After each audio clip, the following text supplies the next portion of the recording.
Hey everyone, Brad Miss 1881 here. My back is still bothering me. I got about an extra hour, about an extra 3 hours of sleep since I made the last video. This will be my third video in the process of my Tar Heel Ants unboxing video series, I guess you can call it, where I got 3 Formicarium and 2 new ant colonies. I'm waiting on a third ant colony, but Mac Permagen from Tar Heel Ants are waiting for a permit. So this is what I got going. I still need to put the under the glass, or they're referred to UTH, under the tank heater underneath here. That's going to be temperature controlled by that probe, and I have a temperature controller down below. I also have another another lamp to hook up to be under the same control. It probably won't make it all the way over, but basically because all my species right now are like all pretty much desert species, they're all going to be kept pretty warm, pretty high temps. Nothing extreme, because the heat cables will kind of make up for the more extreme temperatures, the higher degree temperatures. The lamp and the under the tank heater is more for ambient. So we'll go down here. This is my Pogomyrmex rugossus. As you can see, the queen is still hanging out in the tube. It's understandable. But she already got some workers down below to investigate. So hopefully she'll find her way and take all the larvae and everything and put in there so I can get rid of that Tar Heel Ants test tube insert. Let's see.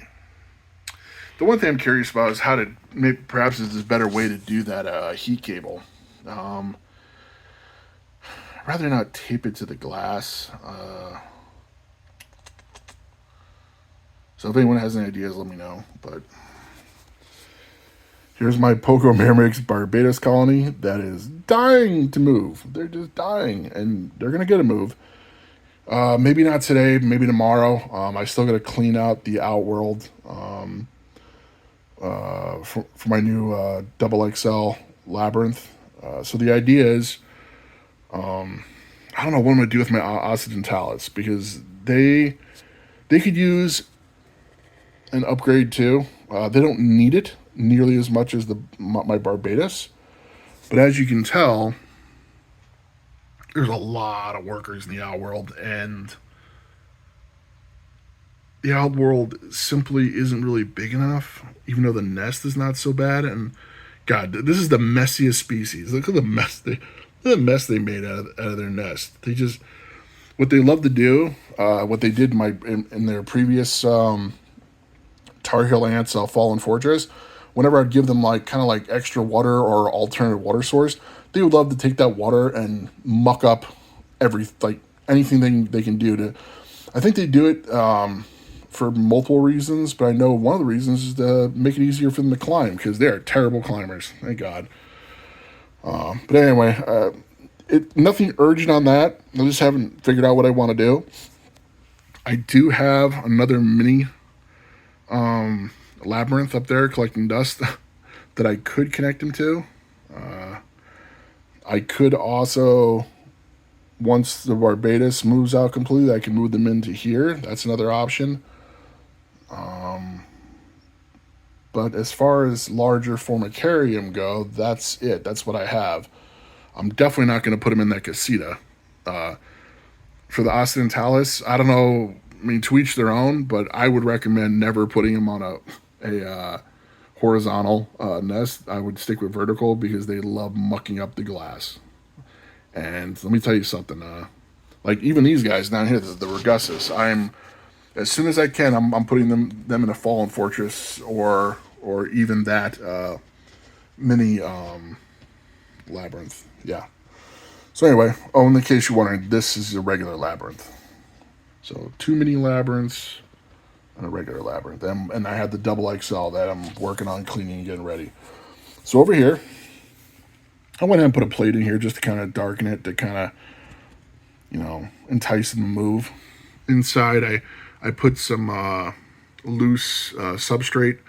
I got some nectar, fresh water. I went ahead and overfilled the nest a little bit, and I tipped a little bit to add a little moisture at the beginning of that chamber. See if that might entice them or not. Because the idea is, if you can look, they're definitely a smaller species ant. They're not the smallest by far. As crazy as it is, they're not. But they're definitely smaller. And Mac kind of warned me that if I was to dump them or anything like that, that there's a good possibility that some of the eggs might get left behind. Now, push comes to shove. If they don't move out on their own, I will just remove that insert and put it in their outworld, just like I did for the Regussus. So, anyway, for this one, for the barrier, I did. I went ahead and did a Biformica. God, what is it called? It's a clearer, more translucent barrier type substance, liquid. I can't remember. I'm forgetting the name. Forgive me. The problem is that stuff tends to wear out very quickly. That's what I use in all my other ones. And as you can see, it doesn't last very long.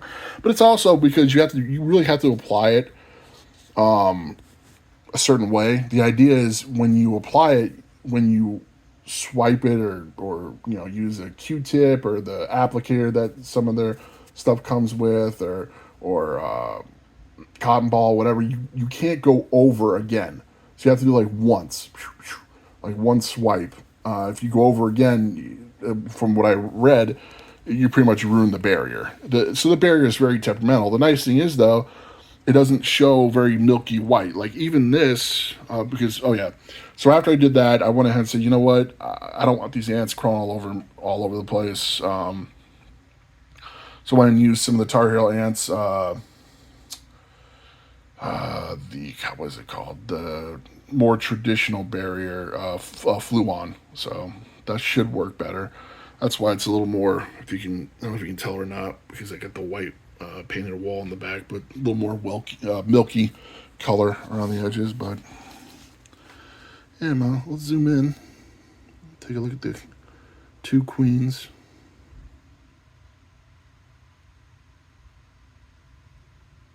Yeah. So there's an update for you all. More to come. Again, Bramicide1081. Feel free to leave a comment, suggestion, whatever. Just keep it civil. And I hope everyone has a great week.